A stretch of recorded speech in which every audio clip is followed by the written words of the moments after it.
The most widely published book in human history reveals that we are created in the image of God. Throughout our human journey, each encounter is an opportunity to see the shared humanity in ourselves and others. Regardless of one's views on religion, each experience and each story weaves us together towards a common path of transformation, a process of growth and understanding, a recognition that, at our core, we share a common destiny. What does the search for truth really mean in our lives? How can we find a sense of unity in a world so diverse and divided? As we reflect on these questions, we start to uncover a fundamental connection that binds us all beyond our differences. Welcome to Created in the Image of God, Building Vibrant Communities, with our host, Wade Fransson. Tonight's episode is The Limits of Knowing. Welcome, everyone. This is Wade Fransson. I'm here in the studio recording the December 30th episode of Created in the Image of God. So it's Tuesday night, 8 p.m. This is normally a live show, but it's also my wife's birthday, and I'm on vacation. So my guest, who's here in the studio with me, has agreed graciously to do this as a pre-recorded show. And what a guest he is. Alan Lightman, whose last name kind of signifies perhaps some of his life's work. He is a novelist, essayist, physicist, and educator. He's the professor of life practice of the practice of the humanities at the Massachusetts Institute of Technology. And until 2003, he was the senior lecturer in physics and the John Burchard Professor of the Humanities at MIT. Quite a resume. Welcome to the studio, Alan. Thank you for having me, Wade. Well, and Alan, I appreciate all the more your graciousness at being a guest, because this show appeals largely to a religious audience. I mean, we do have philosophers, we've got educators, but we have a lot of pastors. We have a lot of people involved in theology. We've got rabbis and some imams and so on in the audience. And what I want to do is invite you to unpack your particular approach as a physicist to the universe and the awe and wonder that you bring to this discussion over the course of this show. But first, let's get to know you a little better. If you don't mind going back in time to not billions of years as you might do for the Big Bang, but the Big Bang of Alan Lightman, right? Who were your parents? What were the forces that brought you into this world and that shaped you in those early years? Well, I was born in Memphis, Tennessee, and my father was a businessman, although his real instincts were as an artist. He drew cartoons and things like that. My mother was a dance teacher and also did a volunteer brailleist. So she created braille manuscripts for blind people. Wow. So was there blindness somehow in her family or background that led her to that? What was the origin of that?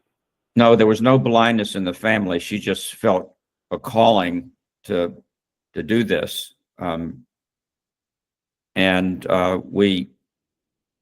My parents were both well educated, and I have 3 younger brothers, and we had very interesting conversations at the dinner table. So it was a wonderful upbringing. My father never pushed me into joining the family business, which was movie theaters.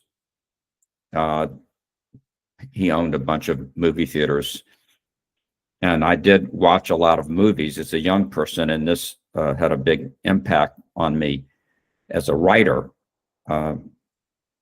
seeing that you could look at a scene from different angles and where the camera was, and you could set scenes.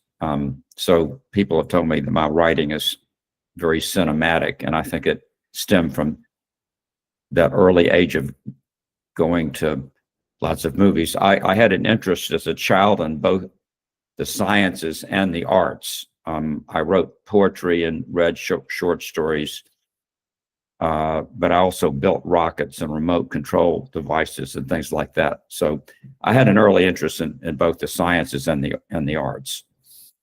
Well, so different perspectives on that last name as well. I'm sure with your father owning movie studios, Lightman, there might have been a reference here or there, or a joke about his profession.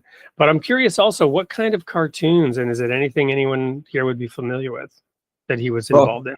He one of the things that I remember is he illustrated nursery rhymes, like "Oh Mother Hubbard," and I didn't actually see this, but I was told that my pediatrician's office that I went to was as a child, that he decorated the walls of that office with his cartoons of Old Mother Hubbard and other characters that appear in nursery rhymes. So he was very good at that, and he did try to encourage me to draw, but I was never a very good drawing artist. So where did the obviously the rockets, right? That was probably part of the whole move towards physics and whatnot. But when did that educational pursuit start in earnest for you? Well, I was very interested in science and mathematics as a youngster. And I think most of the scientists that I have known were interested from a young age in science. It turned out when I got to college and took science courses that I realized that there were other students who were much better at building things, much better at their hands than I was. So I became a theoretical scientist working with mathematics. Even though I built a lot of things as a child, there were other people who could build much better than me. So in college, I steered myself in the direction of theoretical science. I also continued to write poetry in college. And when I got to graduate school, which was in physics, I actually began publishing some of my poems in literary magazines. I was also very interested in philosophy, and in college I minored in philosophy, and in graduate school, even though I was getting a PhD in physics, I took a couple of philosophy courses, which was quite unusual. So help ground us a little bit in what kind of applications on the mathematical, the theoretical physics side. What were some questions or projects or whatever that you were working on? Well, I was a graduate student in physics from 1970 to 1974, and in 1971. The first black hole was discovered in space. And I was one of a handful of physics graduate students around the world who began working on black holes. And when I say working on black holes, I mean figuring out how a black hole would reveal itself, considering the fact that it doesn't emit any light. Its gravitational field is so strong that even light can't escape. But if a black hole is in a astrophysical environment with other stars nearby, gas nearby, the gas can heat up and radiate in a way that is indicative of the black hole. And stars can orbit the black hole in a way that's indicative of there being a black hole. So I worked on projects like that. And one name that immediately comes to mind is Stephen Hawking, right? He was very active in that space. I don't know exactly the time frame, but Did you interact with him and some of his Yes. theories? Yes, Some I of his did. ideas. I didn't collaborate with Hawking on anything, but I met him a number of times. And when I was a graduate student and for several years afterwards, I went to the Institute of Astronomy in Cambridge, England, at the Cambridge University, and that's where he was located. And I met him a number of times there and worked with other people there who were colleagues of his.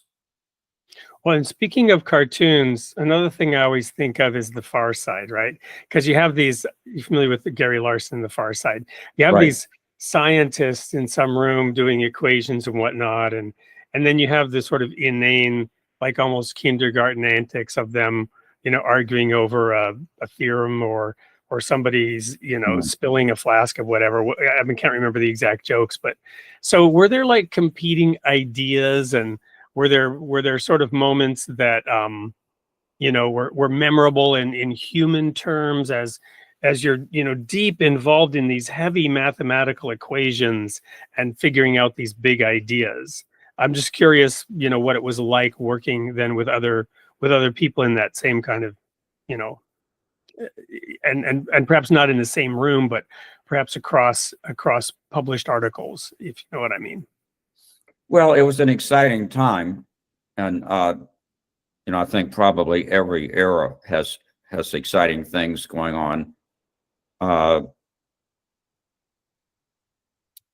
When I was in graduate school, I worked in the group of Kip Thorne. He was a very famous physicist, and he won the Nobel Prize a few years ago.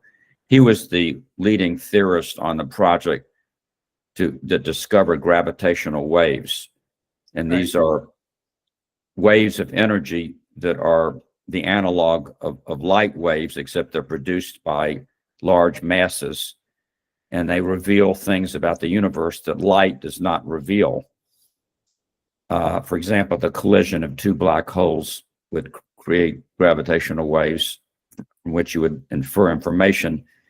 And Kip was began working on that project to discover gravitational waves when I was a student there. But there were a lot of international visitors, very famous physicists from around the world that would come and visit his group. And that was quite exciting. Of course, there were also great physicists at Caltech, like Richard Feynman. I don't know whether you come across him or some of your listeners have. Yeah, both of those names are familiar. I've been reading Scientific American for decades, sort of as a layperson, and look at because I'm fascinated by this stuff. But anyway, go on. Yeah, well, Richard Feynman, who was also a Nobel Prize winner, was on my PhD thesis committee. So that means he was one of the three people who who conducted the oral exam to decide whether I was smart enough to get a PhD. And I remember that. So I'm sitting in a room with three other physicists. One of them is Richard Feynman, and I'm standing at the blackboard trying to answer their questions. And Feynman was the first person who asked me a question. And I was able to work out the answer on the blackboard fairly easily. The second person who asked me a question was also Richard Feynman. And this question was just a little bit beyond my grasp. And I struggled with it. It took me like 20 minutes to come up with the answer. And for the rest of the 3 hours, Feynman didn't make a peep. He didn't say a single word. And weeks later, I realized that with those two questions, he had exactly bracketed my knowledge. He knew exactly how smart I was and no smarter. And that was his only interest in questioning me, is to find out exactly where my knowledge stacked up in the field of physics.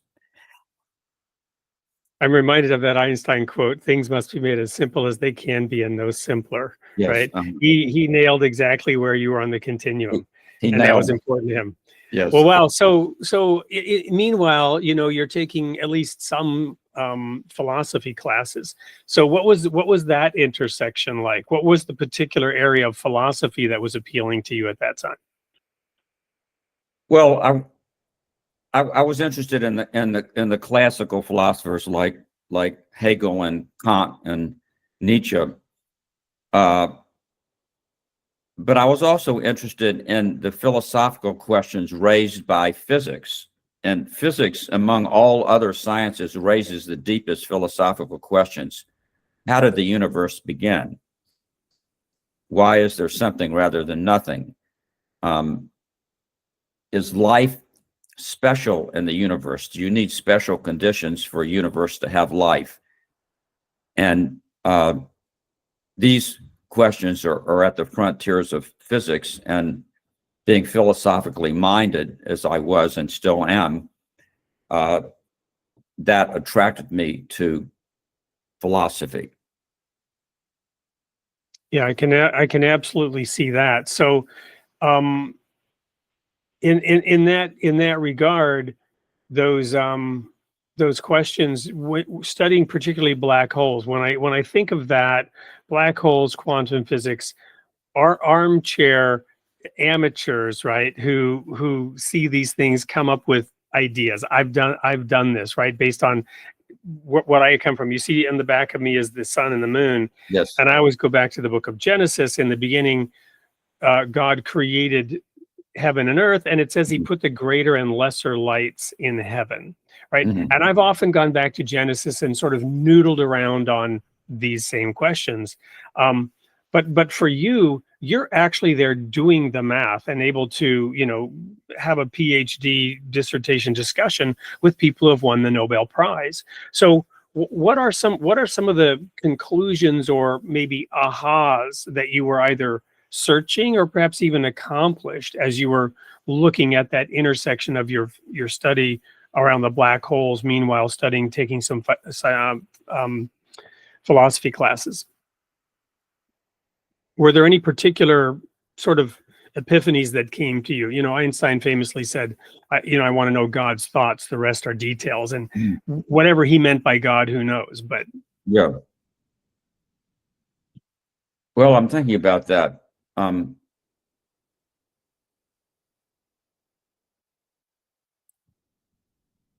So, for example, we had an interview with George Musser, who was the cosmology editor of Scientific American, and he was, during that period, he was looking at the emergence of consciousness, right, through the lens of physics. That was one of the areas that he was really exploring. Yeah. And I don't think physics is the right field for the study consciousness. yeah,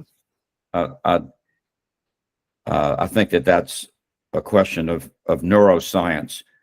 But I can give you an example of something where I think my philosophical and scientific interests intersect.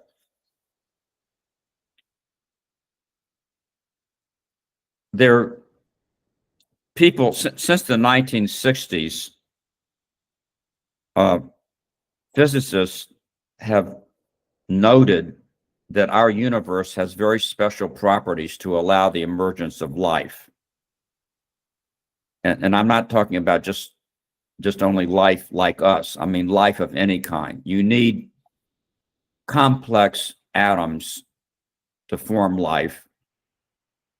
And those atoms can only be made in stars because our universe was, at the beginning, was much too hot to have large atoms in it. They would come apart. And to make stars, you need various conditions. You need a universe that's not expanding too quickly and not expanding too slowly, and a bunch of other things you need in order to make stars. And so physicists began raising the question, and this started with the 60s, but has come up to the present. Why is it that our universe has these special properties to allow the emergence of life? And there are basically two explanations for that. One is the theological explanation, which is that God made the universe and God wanted there to be life for whatever reasons God had, and so made a universe that would have the right conditions to produce life. The other explanation, which is called the multiverse idea, is that there are many, many different universes with lots of different properties. You know, some of them have a very slow speed of light. Some of them have 13 dimensions instead of 3 dimensions. Some of them have stars. Some of them don't have stars. Some of them have life. Some of them don't have life. And that our universe is, by definition, since we're here to talk about it, is one of those universes that allows the existence of life. And the argument is kind of the same as saying, asking, why is it that planet Earth, among all of the planets in our solar system, seems to have the right condition for life? We have liquid water, we have oxygen. Almost all the other planets in our solar system do not have the right conditions for life, and we certainly haven't found it elsewhere. So you can ask, why is it that planet Earth has the right conditions for life? And the answer is that there are lots and lots of other solar systems in the universe and just in our galaxy with many different conditions. And some of them have planets that are the right distance from their central star to have oxygen and liquid water and so on. So that's kind of analogous to the multiverse explanation of why our universe has the right conditions for life. Now, where the philosophical dimension comes in, I mean, for one thing, you can take the theological explanation and then you're done. Right. Which is fine. You know, that's Which is to put all those questions in a different box, because all those same questions exist about whatever entity one would call God. And, yes. Right. Yeah. Yes. So if you take that route for explaining things, you're done.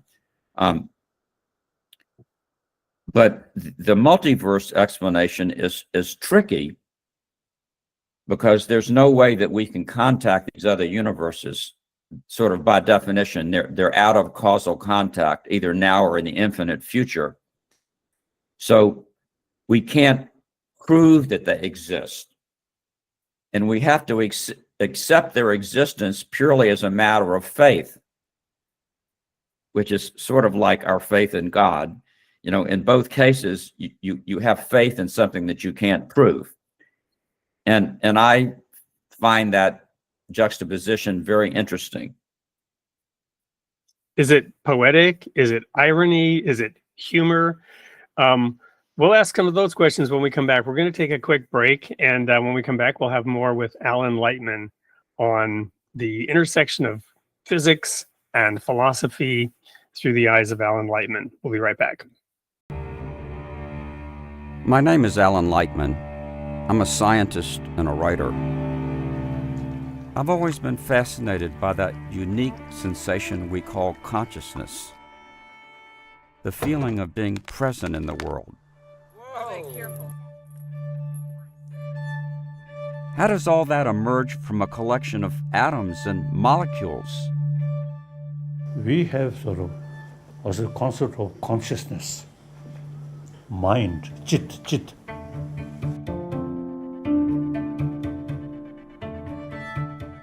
What does it mean to be human in a world rapidly changing with new science and technology? It is nice to meet you, Alan.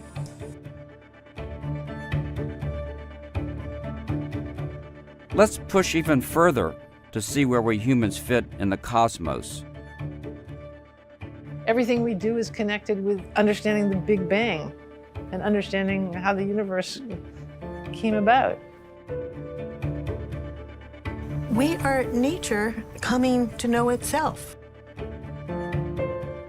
I find that awesome, like really awesome, wondrous. In some ways, this moment, this single moment, is just as vital as the billions of years of the cosmos.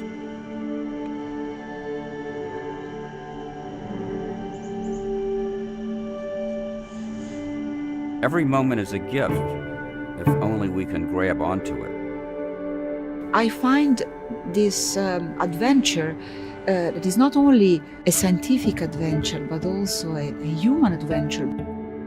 We're like explorers, right?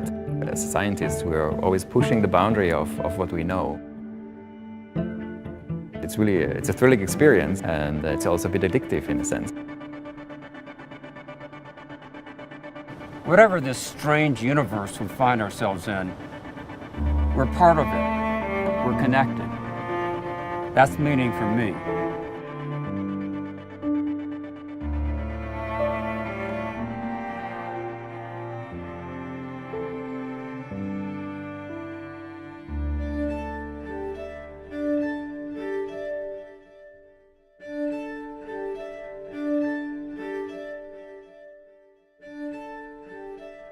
Welcome back. Right before the break, Alan had come to the conclusion of his discussion about the intersection of theoretical physics and philosophy, in particular around the question of origin. And we found out that either way, you end up with something that you can't prove, right? So this theory of multiverses, I was actually going to ask the question, if we can't, through infinity, I think you said, ever really truly know because we don't have causal contact with those alternative universes, then is there evidence for them? And is that evidence merely theoretical? It's theoretical. And some of our theories of physics, like the inflationary universe theory, actually predicts the existence of these other universes. That doesn't mean that they actually exist, because there are many theories in physics which predict things that don't actually exist, but predict other things that do exist. So it has some scientific bedrock, but there's no experimental evidence that these other universes exist. And this is kind of a caw in our throats, because it raises the question of what is legitimate science. And if you have a theory that you can't prove, is that really science, or is it more philosophy or even theology? You know, what is it? Because the long march of science through the centuries has been based upon experimental proof. I mean, even some of our most far out theories like quantum physics and Einstein's general relativity eventually had experimental proof, confirmation. One of the questions that came to me years ago, must be close to 20 now, when I started reading Scientific American religiously, and pun intended, was Fotina Marco-Polo Calamara. Have you heard of her? She's a theoretical physicist who did some math equations that proved that something didn't exist until it was observed. Have you heard of that particular theoretical statement? And this was a peer-reviewed, set of equations, and I don't understand how math like that could be done, but I trust that it can be. Well, right? I imagine that came out of quantum physics. Right. That's a quantum idea that Yep. the observer plays a critical role. Absolutely. Yep. And we know actual phenomena that are along those lines. I wouldn't put it exactly like that. It doesn't exist until it's observed, but I would say that its properties are not definite until it's observed. And there's a very famous experiment in quantum physics that was, I think, was probably first done in the 1940s or maybe even earlier, called the double slit experiment. Right, with light and whether it's Yeah. a photon or wave, right? Yeah, whether it's a particle or wave, and it depending on how you observe it, it can either be a wave or it can be a particle, depending on how you observe it. So the observer, and it could be a machine that observes it, doesn't have to be a human mind, determines its properties. And until it's actually observed, it has properties of both a wave and a particle, which are sometimes contradictory with each other. So it could be that this physicist that you were referring to was herself referring to things like that. I think she put it a little extremely when she said it doesn't exist at all until it's observed. It's possible that I'm conflating something here, but it was a step forward. The analogy was, if a tree falls in the forest and no one is there to hear it, does it make a sound? And her answer was no, it doesn't. Right. And which would coincide with what you just said. Its properties were not defined, i.e. sound. What does it sound like? Yeah.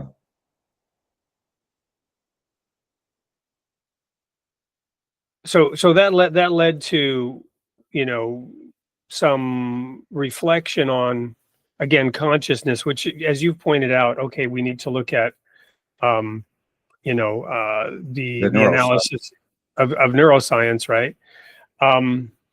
And yet, things that you've been involved in, like poetry, and your parents, the cartoons and the dance, those things, can those things be scientifically described, or do they exist in some different realm outside of science? Yeah, I don't think that science is the right tool for describing those things. It's like trying to hammer a nail with a screwdriver. It's the wrong tool. So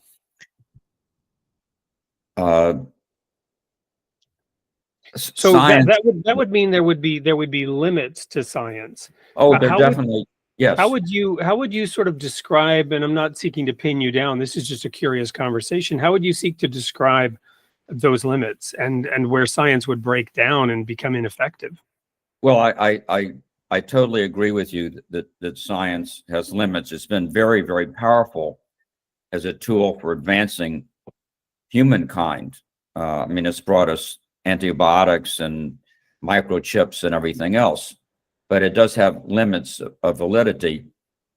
And I think that there are questions of aesthetics, of ethics, that fall outside of the realm of science. For example, is it ethical to kill an enemy soldier in time of war?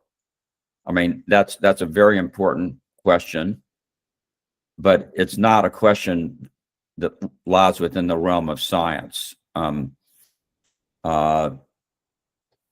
What is beauty? I think, would we be happier if we lived to be 1,000 years old? My answer to that, it depends on who your in-laws are. But anyway, got to be careful about that. We celebrated my mother-in-law's 80th birthday just yesterday, and we were out to dinner, and it was a wonderful dinner. Well, your mother-in-law is definitely an exception to what I just said. Yeah. So anyway, there are questions like that which fall outside of the realm of science. And I had an experience, what I would call a transcendent experience, a few years ago that I actually wrote about, in which it was late at night, and I was out in the ocean in a small boat. It was after midnight, and there were no other boats on the water, and I decided to turn off the engine of the boat, and it got even quieter. And then I turned off the running lights of the boat, and it got even darker. And I lay down on my back and just looked up at the sky. And it was a very clear night, and the stars were vivid pricks of light. Which body of water was this? I'm just geographically. Well, it was in Casco Bay in Maine, and my wife and I spend our summers every year in this area of Maine. And after a few moments, I felt like I was falling into infinity. I lost all track of my ego. I lost track of time. And I felt like I was merging with something much, much larger than myself. Now, I think that you could, if you had a giant computer and you could record every neuron in my brain and knew the electrical impulse of every neuron in my brain, you would still not have understood the experience I was having. And that's an example where science just isn't the right tool to describe what's happening. So that's an example of the limits of science, besides the other questions that I raised, like is it ethical to kill an enemy soldier in time of war? So let me ask you then, this is going to go in a completely different direction for a moment. And again, it's just my personal curiosity, something I've struggled with, right? So in understanding science and its applications, let me frame it this way. If you're familiar with the Bible and biblical prophecy and the book of Revelation, right? You have the 4 horsemen of the apocalypse, and you have these catastrophic predictions of, doom and gloom that come at mankind in the end. The 4 horsemen of the apocalypse are the red horse of war, the pale horse of famine, there's another horse of disease, right? Well, this used to be the role of religion to sort of give these apocalyptic warnings, but it seems like science, in quotes, has taken on that role in recent decades with, dire warnings of climate change ending all human life, with the pandemic, right? Threatening all human life to the point where politicians are locking down the entire nations, stopping our kids from going to school, forcing us to take certain vaccines. It's kind of a weird, transition from a world where religion had a dominant role to a world where science has a dominant role. And that's just a backdrop to the question here. Let's get back to this question about, is it ethical to kill an enemy soldier? Well, and I think you rightly said, well, that's not really a question science can answer. But lots of people could pose different questions, could pose different hypotheses related to that soldier dying. And they could scientifically discover, is it better for our nation to kill that soldier or to take him on as a prisoner of war? And now you could look at this through the lens of economics and the burden on society, or, would we be better off killing him and then therefore forgetting about him? Or would we be better off keeping him in prison for life if he was a traitor, for example, right? So my point is, science would frame it through different hypotheses without necessarily answering the question, are we asking the right question? Well, those are all of the things that you mentioned, which are all, legitimate ways to evaluate. They all involve value judgments. And the value judgment would depend somewhat on the person who's making the judgment. We don't all have the same values. It's not like, a physicist drops a ball from 2 meters high and can calculate exactly how many seconds it'll take to hit the floor. And every physicist in the world agrees with that number. We have different value systems.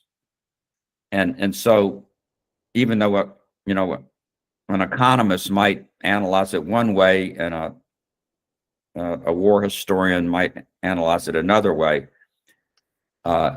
people still debate whether it was right for the U.S. to drop the atomic bomb on Hiroshima. And we're still debating it.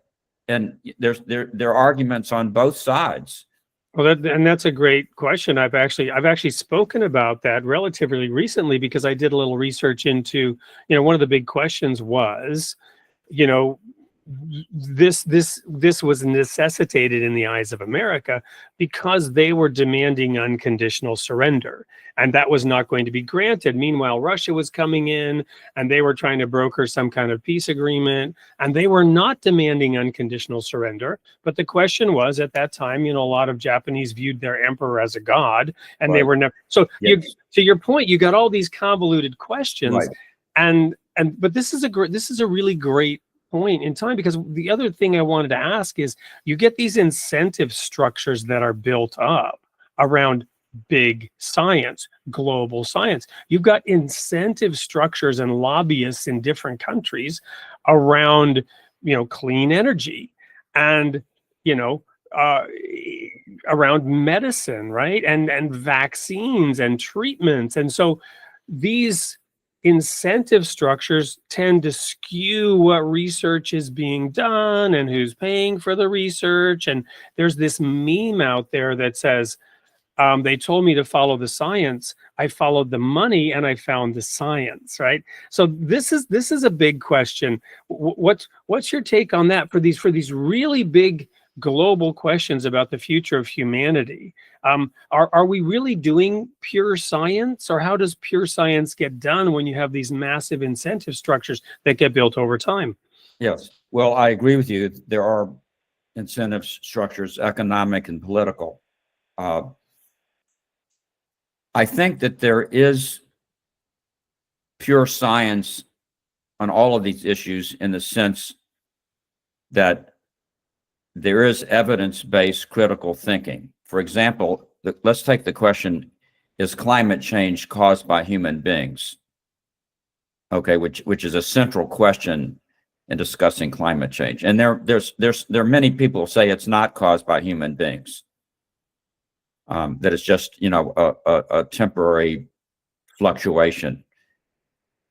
But there's a lot of scientific evidence that it is caused by human beings, and the U.S. National Academy of Sciences, which is the organization that has the elite scientists in the United States, there's a consensus there based on all kinds of data that climate change is caused by human beings.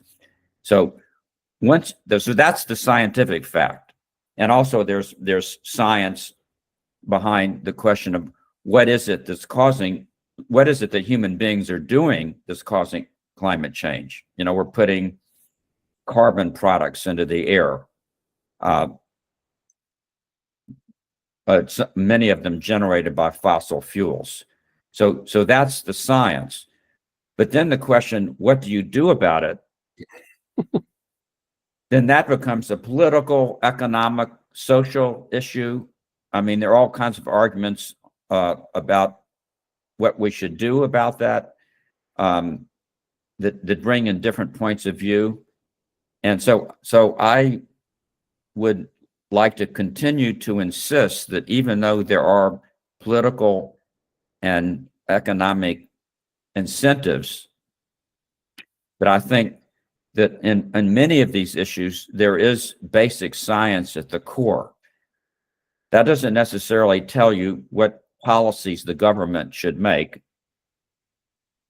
but I do think that that we have, over the last couple of decades, developed an anti-science climate in this country, where people are really, many people, not everybody, but many people are skeptical of science. They're skeptical of the recommendations made by the CDC. For example, we saw that during the pandemic. And one of the reasons why people were skeptical is because the CDC and the World Health Organization changed their recommendations. And so that led many people to say, well, science is just wishy-washy.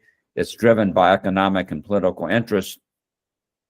But that reaction, I think, is due to a lack of understanding of critical thinking in science. We change our recommendations when we have new data. And in the first year of the pandemic, the CDC and the World Health Organization did not have much data on COVID-19. And so And initially, they said, for example, that masks are not helpful, and so on. And as they got more data, they changed their recommendations, and that's the way that science works. We revise our theories if we need to when we have more data. Well, that's another great point to pause for a moment as we go to a quick commercial break. When we come back, we'll dig a little deeper into that, the question of big science and where it and Alan Lightman is going next. Don't go anywhere. We'll be right back with more of Alan Lightman here on Created in the Image of God. Award-winning and best-selling author Dr. Scott Guerin invites you into a journey unlike any other. A journey into who we truly are and who we are becoming. Humanity is standing at the threshold of profound change. We are awakening to our divine nature, to our galactic heritage, and to our connection with the stars themselves. In this book, Dr. Guerin reveals the remarkable shifts reshaping our understanding of mind, body, spirit, and our place in the universe. This awakening begins by rethinking everything we know about the physical and the non-physical. And with clear, enlightening insights, he guides you step by step through two major transformations: our reconnection to our divine essence and the opening of contact with our ET neighbors. Some of these ideas may feel familiar, like echoes from a faraway home. Every great shift in human history has changed our world, but this one will be bigger than all of them. Awkward Awakening: Finding Your Way Home by Dr. Scott Guerin.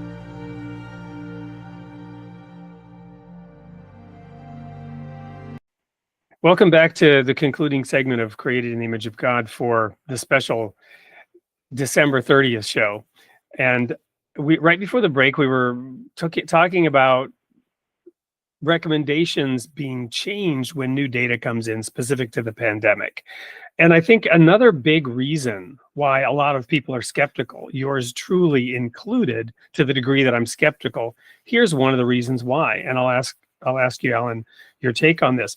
Not just that recommendations were changed as new evidence came in, but along the way, definitions were changed. I remember a very specific moment where the definition of vaccine on a CDC site was changed and modified over the course of this unfolding. And we can all look back and remember whether that was true or not. Don't necessarily want to debate that fact. I personally believe that it was changed along the way. Whether that's true or not, generally speaking, people knew what they thought a vaccine was a decade ago. And today, if you go look at the definition, it's not exactly what we thought it was. And again, along the way, the reason for that definition change and why it was important or not important was also then explained, right? Which eroded people's trust when you were told you had to get a vaccine. In my particular family, my wife is a healthcare worker. She had to get the vaccine very early on. I did not initially have to get it. Then the pressure was increased on who needed to get it. My daughter in school, myself, my son. We all faced that question at different times as this was unfolding in real time and impacting our lives and decisions that people were being forced to make. Yeah, well, I think it's unfortunate that the definition of the vaccine was changed, and I think in a case like that, that the scientific institution needs to take pains and time to explain why they're changing the definition, and that's very, very important. And I'm not very familiar with how the CDC changed its definition, but it may or may not have been negligent in not giving a careful and respectful explanation. In layman's terms, what was going on was the idea that if you got the vaccine, you would not get the disease.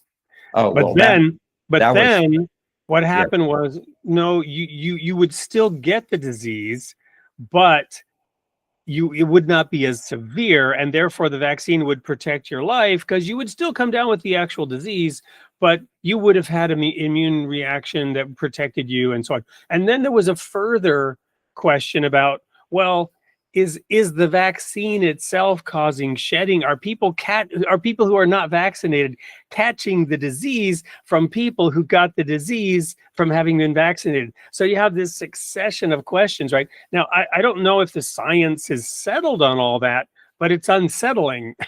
Right. Well, I totally appreciate that. And I think that what you described, the initial statement that if you get the vaccine, you can't get the disease, and then later the qualification of that, if you get the vaccine, you'll have a less virulent case. That sounds to me exactly the way science proceeds when it gets more data. And so that's revision based upon new information. But traditionally a vaccine, a polio vaccine, 99.9%, you're not getting the disease. Therefore, that's why the definition of vaccine would have been changed. Yeah. So this is due to a case of the scientists at the CDC not understanding the phenomena well enough. And I think that it's incumbent upon scientists and scientific institutions, and it's a responsibility of them to carefully explain what we know and what we don't know. And we just have to respect the intelligence of the public to be able to go along with us. But the CDC may have been in error by stating too definitively at the beginning that if you get the vaccine, you're not going to come down with COVID. I think that the responsibility, as I said, of scientists and scientific institutions is to be careful in communicating to the public and careful in delineating what we know and what we don't know. Oh, and it may not even have been that they definitively stated that, because the generally accepted idea of a vaccine was that, and you know what I'm saying? And so thus the definition changed, because it wasn't, whether they did or didn't state it, I don't even know. But generally speaking, we now have a more nuanced understanding of what a vaccine might be. Right. Yeah. So now you're getting to a more sophisticated level where scientific institutions really need to understand a little bit of psychology and sociology, and not just the science, and understand how the public will be receiving certain things and what their preconceptions are. So it's a very good point that when a scientific institution or an individual scientist speaks to the public, they need to know who that public is and where they're coming from and what their information base is, what their mental state is, all of that. That would be helpful and would have been helpful in the case that you're describing. So in the future of science and for our species, as we become even more interconnected, as we become even more homogenous in a way, right, through instant communications, through Internet, technology, through AI, right? How will science evolve? And is there a certain humility that maybe has come in through this? Was there some hubris? I mean, many decades ago, right, they were predicting, whatever, all of the things that science would accomplish, and how it would change our life. And you can go back and read magazines from 30 years ago. It's kind of, or 50 years ago. It's kind of funny as to what the predictions were. Many of them were accurate, but some of them are like really out there. Right. Yeah. Well, I think humility is a good word, and I think that scientists and scientific institutions do need to have a certain humility and a certain modesty, if you will, about things that we claim. Now, all of that said, I think science has been one of the greatest forces in shaping human civilization throughout our history. In fact, I would say probably science and religion have been the two greatest forces in shaping human civilization. And both of them are here to stay. I think both science and religion need to have a certain amount of humility and respect for other people. I have just recently published a book called The Shape of Wonder: How Scientists Think, Live, and Work. I co-authored it with a very distinguished British astronomer named Martin Rees.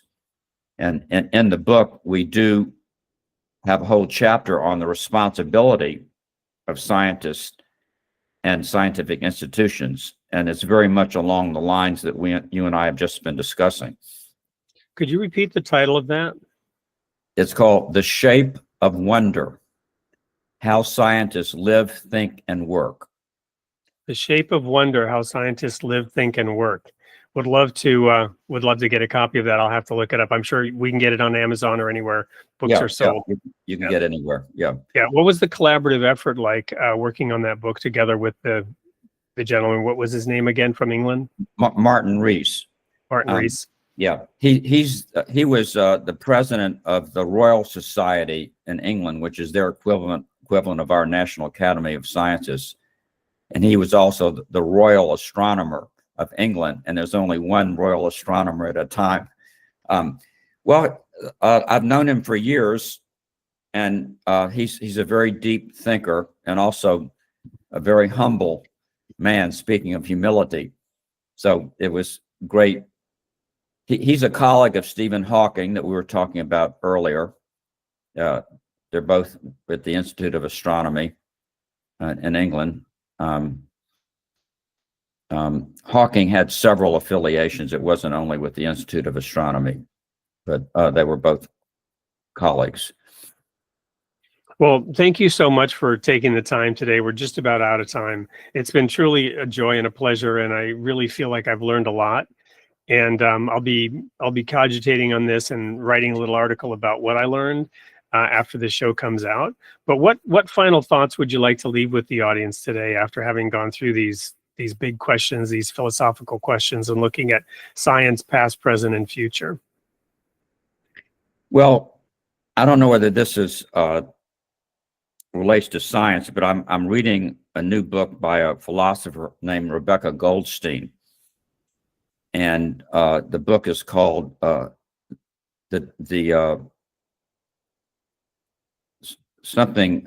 Mattering Instinct. And she talks in the book about what matters to each of us. Why do we long to matter? For our lives to matter. And I've thought about this for many years. And I think that and each of us has a different answer to that question. What makes my life matter? What makes my life worthwhile? I've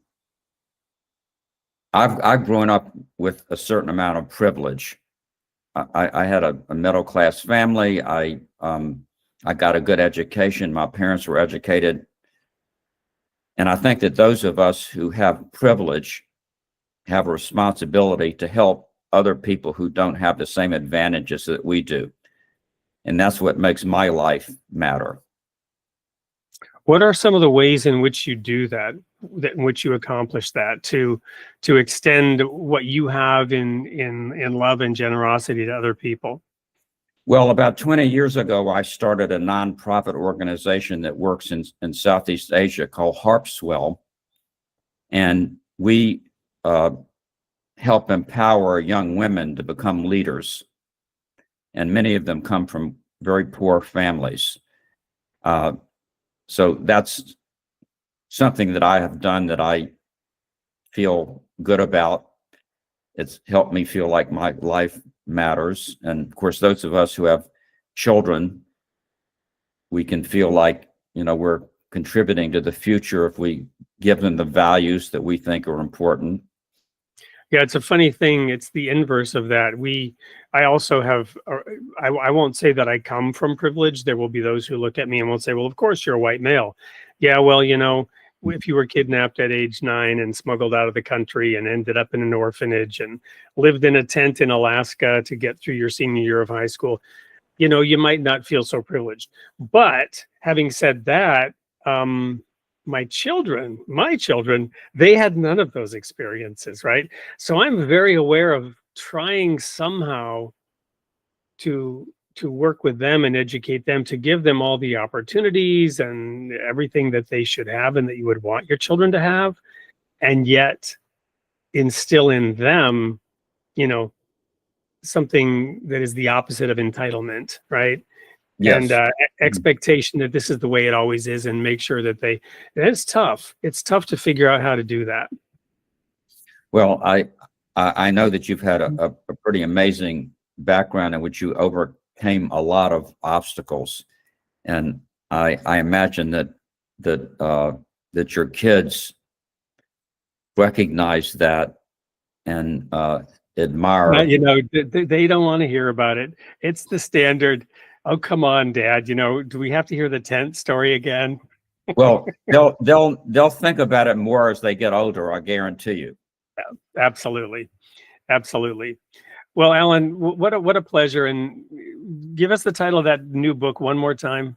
It's called The Shape of Wonder: How Scientists Live, Think, and Work. But if you can't remember the subtitle, just The Shape of Wonder. Shape of Wonder.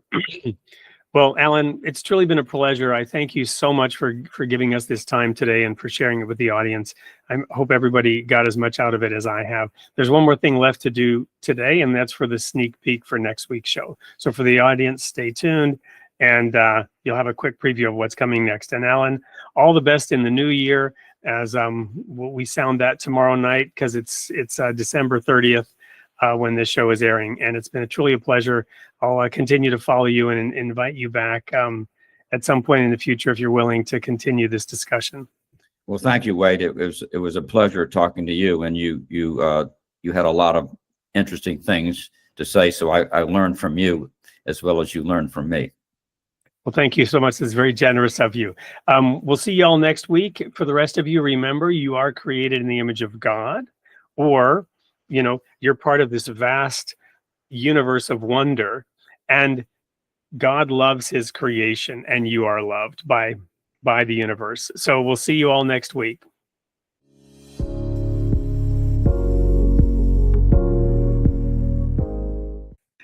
Hey everyone, Wade Fransson here with a sneak peek of this coming Tuesday night's show. I have an amazing woman in the studio with me. Her name is Audley Rindlisbacher, and she is the Mission-Driven Mom. She's the founder of the Mission-Driven Mom and the author of The Mission-Driven Life. And we have her here to tell us all about that. Welcome to the studio, Audrey. Hey, thanks for having me. So where did the idea come from of a mission-driven life and these signature 7 laws of life?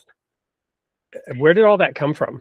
It came from, I don't know if you or your audience have ever read The Hiding Place, but it's the story of a family in Holland during World War II. It's a true story of how they saved the lives of 800 people, over 800 people. And when I first read the book, it was more about them as a family. And I was in the middle of raising a bunch of little kids, and I just knew I wanted to be just like them. And I had no idea how to get there. And eventually I found other books written by the author, Corrie ten Boom. And what I discovered was that they weren't always the super amazing people that we meet in The Hiding Place. They also had many of the same problems and issues. They had, you know, we struggled with our finances, with our business, with our marriage, with addiction, with our parenting. They had many of those same problems. So I went on a search to study them and other heroes. You can see some of the heroes on my wall behind me. Study the lives of dozens of men and women, trying to figure out how did they become so amazing? How did ordinary people become extraordinary? And I found these common laws that they all lived that took them from just the same kind of ordinary, troubled people that I was to where they became these amazing people that had this positive impact in the world. So obviously there's a lot of inspiration, faith, courage that is needed to us to even begin to aspire to be that kind of an exceptional family. Yeah. Does how much of it is the vision, mission, faith, and how much is it of the practice of the principles? What's the mix there? Is it 50-50, Oh, wow. 80-20? You really hit it though. It starts with the practice of the principles. That's what we do best at the Mission Driven Mom, is teach people what principles are, why they matter, and how to live them. And that's really, we call it practicing principles, and it's following in their footsteps to live the laws and principles that they lived. And you don't believe you're ever going to do anything amazing when you get started. You just don't. But you know you have problems that you'd love to solve. You know you'd love to be more connected in your marriage. You know you'd love to be a more present parent, all of that kind of stuff. And so that's where you start. You start with where you are right now. And eventually it takes you places you wouldn't think you would be able to go. So you don't really have to have that sort of vision, mission clearly in mind. You just start down the path. Yep. You just get plugged in. You start where you are. You do the next right thing. And it takes you on a really amazing journey. Well, very cool. I can't wait to unpack all that over the course of an hour coming up on January 6th. We were joking in the studio about, yes, January 6th, the insurrection. We recently had a gentleman on who was actually involved in that. So, this is your own insurrection. This is your own goal to change your life and take charge. Sorry if anyone takes offense at that, but it just happens to be January 6th, and we're starting a movement here. So Audrey, thank you for taking the time to be with us here today, and for everyone in the audience, be there for episode 210, January 6th, 8 p.m. Central Time on Created in the Image of God. We'll see you there.